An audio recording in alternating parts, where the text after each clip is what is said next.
Every year, in the month of October, the streets of Lima are transformed into an immense and spectacular sea of purple. Hundreds of thousands of people, sometimes even millions, walk shoulder to shoulder in what is considered one of the largest processions on Earth. But why would an entire nation literally stop before a painting? We are not talking about a masterpiece preserved in a museum, but about an image painted on a fragile wall of mud by an African slave whose very name history has forgotten. The reason for this total devotion is connected to a series of events that seem physically impossible. This is the Lord of Miracles, and his incredible story begins in the most unexpected way. To truly understand the origins of this mystery, we must travel back in time to 1651. At that time, Lima was one of the richest and most powerful cities in the New World, the capital of the Spanish Viceroyalty. But behind the splendor of the courts and cathedrals, there was a dramatic reality. In a poor peripheral neighborhood called Pachacamilla, African slaves lived crowded together, men and women torn by force from their homeland, Angola, and forced to work under brutal conditions.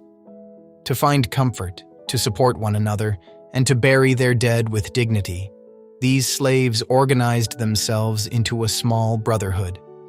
And it was inside their humble meeting place that an Angolan slave picked up a brush. On the wall of a very poor structure made of adobe, mud and straw dried in the sun, that man painted the figure of Christ on the cross. Official history did not consider the name of a slave worthy of being recorded. Some popular accounts call him Benito, others Pedro. But the truth is that his name was forgotten. And yet his work was not. At night, hidden from the eyes of their masters, the slaves began to gather before that wall of mud to pray, to sing, and to leave small offerings. It was the silent prayer of an oppressed people. Then, everything changed dramatically on the afternoon of November 13th, 1655. Suddenly, a violent earthquake struck the Peruvian coast. Historic buildings collapsed instantly, entire streets sank, and thousands of people were buried beneath the ruins of the great stone palaces.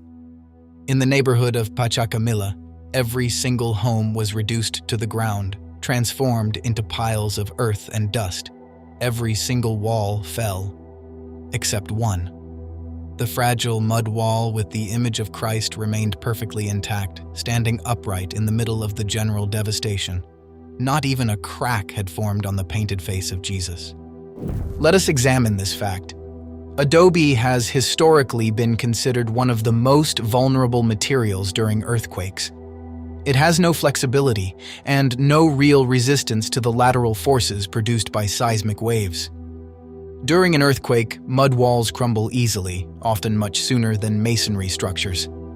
And yet, on that day, the stone cathedral of Lima collapsed, while the fragile mud wall remained standing. It was precisely this evidence that struck the minds of the survivors. The news spread quickly, and people began to come to the site. Not the nobles, not the wealthy merchants, but the sick, the slaves, the poor, and the forgotten. All of them were drawn to that one wall the earth had failed to destroy. However, this mass movement did not please the Spanish authorities of the time. They feared that behind those gatherings of prayer there might be sparks of rebellion. And so, the civil and ecclesiastical authorities decided to intervene by force, issuing a decree for the immediate destruction of the painting. From this moment on, the story becomes intertwined with a series of extraordinary accounts, documented by witnesses of the time. I want to be honest with you. These events live in a borderland between faith and legend, and they must be received with due respect and due prudence. The accounts tell us that the first painter ordered to cover the image climbed the ladder, but as soon as he raised his arm to scrape the painting, he was seized by sudden chills and a partial paralysis that forced him to come down, trembling. A second man tried to climb up, but he declared that he saw the image of Christ begin to shine with an intense light, and the wounds in his side become alive, almost present, frightening him so deeply that he refused to do the work. Finally, a professional soldier climbed the ladder, determined to carry out the order.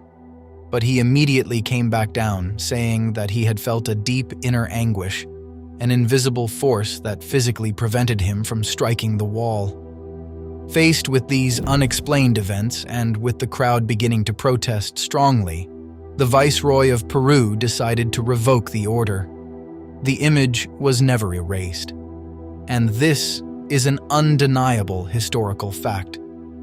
But the mud wall had not yet finished proving its inexplicable resistance. In 1687, a second catastrophic earthquake struck Lima and the nearby port of Callao. This time, the quake was so powerful that the sea rose up in a tsunami, sweeping away entire coastal communities.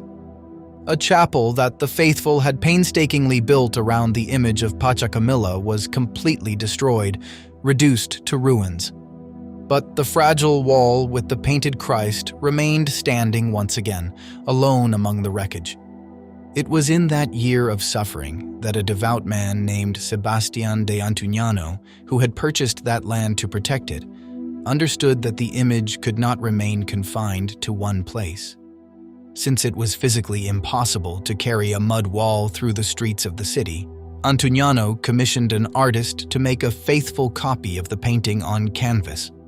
That canvas was lifted onto the shoulders of the faithful and carried in procession for the first time through the ruined streets of Lima to bring comfort and hope to the terrified population. The legendary tradition of the Purple Month, which continues to this day, was born among the ruins and the sorrow of 1687. The definitive test, the most devastating of all, came on October 28, 1746. That night, Lima experienced the worst cataclysm in its entire history. An earthquake estimated today at around magnitude 9 on the Richter scale shook the earth for several endless minutes. The violence of the quake was so great that it was felt hundreds of kilometers away. A few minutes after the main shock, a tsunami wave more than 20 meters high completely swallowed the port of Callao, leaving only a few dozen survivors out of a population of thousands. In Lima, out of 60,000 inhabitants, more than 10,000 died in a single night. But in the middle of that apocalypse, which had brought down even the most massive government buildings, the mud wall painted by the Angolan slave remained standing for the third consecutive time, without suffering any damage.